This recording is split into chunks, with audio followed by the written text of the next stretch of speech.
Someone in your group just killed someone in your group, not an animal, not an accident, not sickness or a fall or anything the world has ever done before. One person, one choice, one face you recognize, standing over another face you recognize. And you watched it happen. There are no words for what you are feeling right now. Not because you are not intelligent enough, but because this feeling has never existed before.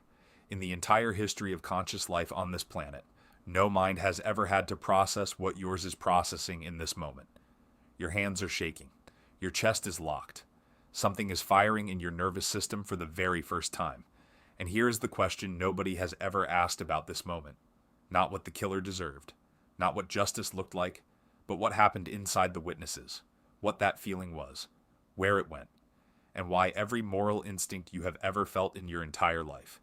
Every time you saw something wrong done to someone and felt that specific heat rise in your chest, traces directly back to this exact moment. What those witnesses felt that day did not stay with them. It became you. In 1984, Spanish archaeologists crawling through a limestone tunnel in northern Spain dropped into a 13-meter underground shaft and found the bones of 28 ancient humans piled at the bottom. They called it Sima de los Huesos, the pit of bones. It took them 6 years to reconstruct the skulls. In 1990, they put together the 52 fragments of one particular skull and stopped cold. 2 holes, punched directly into the forehead.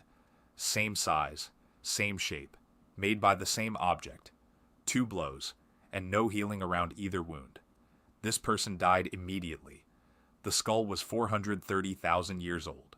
Scientists ran every test available. Could it be a fall? Could rocks have done this? The answer published in PLOS One in 2015 was no. The angles were wrong. The symmetry was wrong. The geometry of impact was only consistent with one explanation. Someone had raised an object and brought it down on another person's head. Twice. On purpose, this is the oldest murder ever found. And somewhere nearby there were witnesses. It was not a single event. In 2016, Dr. Marta Mirazan-Lar published findings in the journal Nature about a site in Nataruk, Kenya.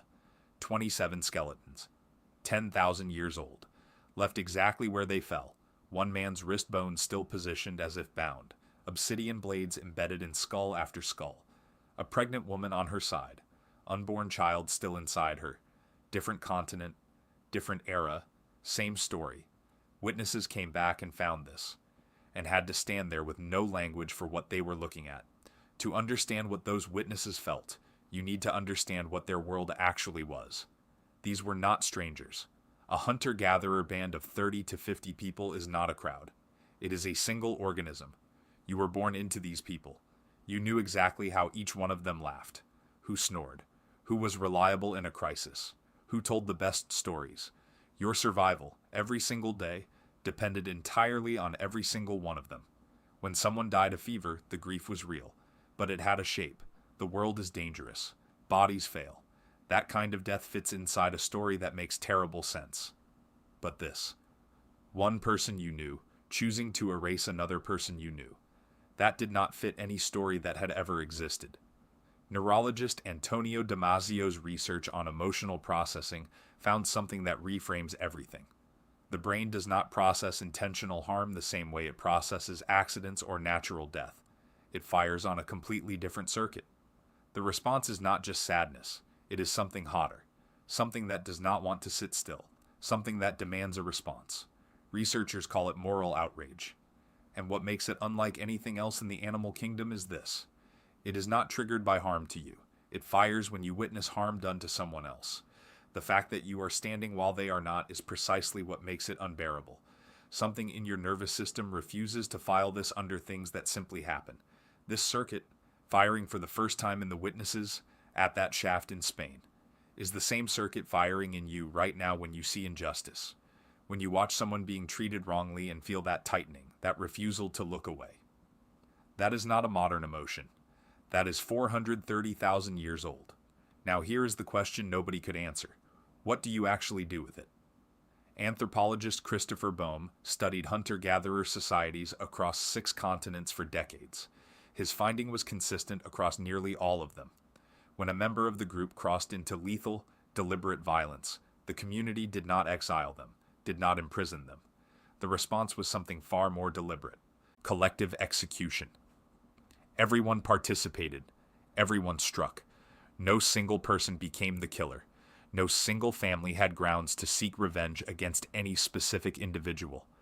The group became one decision and one action. But before any of that could happen, something else had to happen first. They had to talk. Not warnings about predators, not signals about food. They needed language that could carry something new. The ability to say, that person chose to harm one of us, and that is different from a lion harming one of us. They needed words for intent, for guilt, for collective decision, for what we will not allow. Richard Wrangham at Harvard spent his career studying this and made an argument in his book, The Goodness Paradox, that is both brutal and brilliant. Humans are among the least reactively violent primates on Earth. Chimpanzees fight constantly. Alpha males rule through daily intimidation and force. But humans in hunter-gatherer societies are, by primate standards, remarkably calm in daily life. Wrangham's answer for why is uncomfortable. We got calm by collectively eliminating the violent ones. For hundreds of thousands of years, the most dangerous, most aggressive, most unpredictably violent individuals were whispered about around fires, discussed on hunts, judged by consensus, and removed before they could shape the next generation. The cooperative ones survived. Their children inherited that temperament. The birth of justice accidentally domesticated the human species. And that night, after whatever the group decided, when the fire burned low and the camp went quiet, came the hardest question of all. Why did this happen? Not the physical how. They saw the how, but the cosmic why. Because the universe had always taken people through forces with no face, no intention, no choice. Lightning, sickness, predators. The world did not decide to take someone, it simply did. But this was a decision. A mind had acted. A will had chosen. That question, why do people choose to destroy each other, is the root of every religion ever built. Every version of the Cain and Abel story across 1,000 cultures and 10,000 years of separate human history is the same attempt. The first time one of us chose to destroy one of us and the chaos it left behind. The mythology is not the answer. It is the refusal to let the question go unanswered.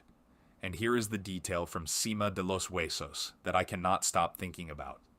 That skull, cranium 17, had been carried there. Deliberately, someone moved it to that underground shaft where 27 others had also been carefully placed. Not left where they fell. Placed. 430,000 years ago. Before our species even existed. The beings who witnessed death were already building something out of what they felt.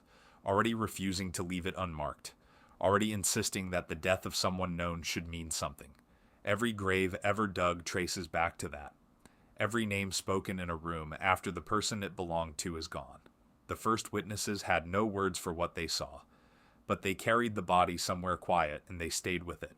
And every time you feel that heat rise in your chest when you watch something wrong be done to someone else, that tightening, that refusal, you are carrying the exact same thing they carried.